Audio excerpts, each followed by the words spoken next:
Dernier intervenant, donc Jacques Krabal pour le groupe 2RDP. Pardon. Depuis la remise de votre rapport le 12 octobre 2011 à Madame la ministre de l'Environnement de l'époque, on peut dire quand même qu'il y a eu des évolutions. L'exploitation et la recherche d'hydrocarbures a évolué. Les documents relatifs aux permis délivrés ont notamment été mis en libre consultation sur le site internet du ministère et certains permis ont même été annulés. Je pense qu'il faut le rappeler. Ce sont des décisions qui peuvent nous satisfaire, mais maintenant il faut aller plus loin. Alors le président a rappelé qu'ici, Madame la ministre nous avait dit qu'elle engagerait la réforme du code minier. Nous aimerions savoir s'il y a un calendrier. Parce qu'à ce jour, nous sommes dans l'attente. Dans votre rapport, vous pointez de façon tout à fait claire et précise la vétusté de ce code, datant du XIXe siècle, période à laquelle la seule règle existante était celle de la surexploitation des ressources minières. Aujourd'hui, la France s'est dotée d'un code de l'environnement, le code minier devenant encore davantage obsolète.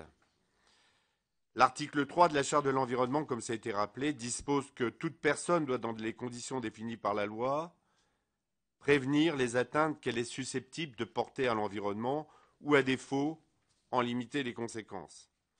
L'article 5 développe, lui, le principe de précaution en affirmant que lorsque la réalisation d'un dommage, bien qu'incertaine en l'état des connaissances scientifiques, pourrait affecter de manière grave et irréversible l'environnement, les autorités publiques veillent par application du principe de précaution et dans leur domaine d'attribution à la mise en œuvre de procédures d'évaluation des risques et à l'adoption de mesures provisoires et proportionnées afin de parer à la réalisation du dommage.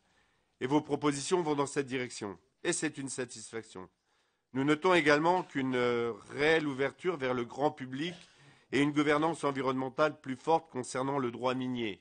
Donc je ne serai pas tout à fait en phase avec les expressions qui sont exprimées concernant la nécessité, pour ma part, je crois, la nécessité d'ouvrir largement l'information, la consultation, et c'est la seule façon de faire prendre conscience à nos concitoyens, de le responsabiliser. Ce n'est pas en cachant les choses, en les tenant à l'écart, que nous réussirons à aboutir à du partage de l'information, même s'il faut être très attentif. Donc, vous proposez d'associer le public dans votre article 6, les associations. Je pense que les associations, et je suis là en désaccord à ce qui vient de s'exprimer, puisqu'il y a eu un arrêté qui a été pris le 12 juillet 2011, qui a écarté certains types d'associations au motif qu'elles n'avaient pas la représentativité satisfaisante. Et je pense que ce n'est pas un signe fort pour montrer que nous sommes vraiment dans la transparence.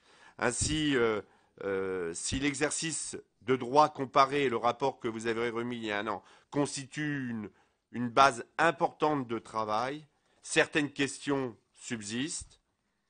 Tout d'abord, nulle part, il est fait référence dans votre document à l'après-mine et la responsabilité des industriels miniers à rendre les terrains dans une condition satisfaisante pour l'environnement. Et là, je rejoins mon collègue.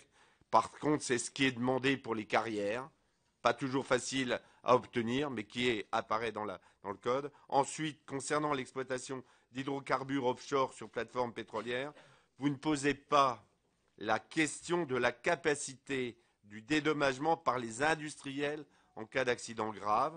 En effet, les assureurs sont aujourd'hui, nous le savons tous, incapables de prendre à leur charge les montants de dédommagement. Comment donc régler cette question? Enfin, suite aux changements nombreux qui sont intervenus, comme j'ai dit dans mon propos liminaire, dans l'année qui vient de s'écouler, envisagez-vous de repenser ce document à la lumière des événements passés? Merci. Merci. Je souhaiterais passer un contrat avec les parlementaires, un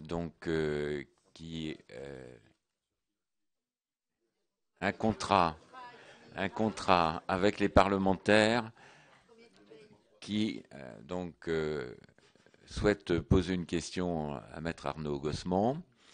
Donc je vous donne la parole maintenant, mais je ne vous donne qu'une minute. Voilà. C'est le contrat que je vous impose. Donc je commence. Donc c'est un test, Catherine.